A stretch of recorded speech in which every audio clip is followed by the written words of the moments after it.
Welcome to the channel. Here we master tricky words and their meanings.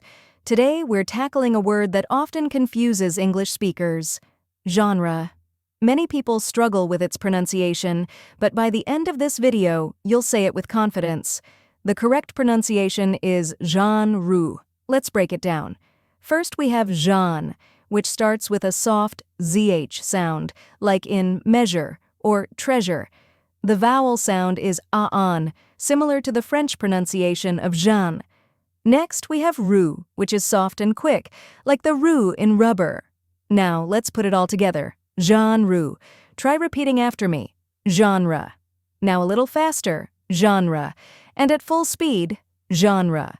Keep practicing, and soon, this word will feel natural. Now that you've mastered the pronunciation, let's go over the meaning. Genre refers to a category or style of art, literature, music, or film.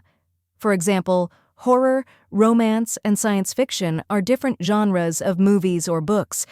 And that's it. Now you know how to pronounce genre and what it means. If you found this helpful, give this video a like and share it with others. Comment below with any tricky words you'd like me to cover next, and don't forget to subscribe for more pronunciation guides. See you in the next video!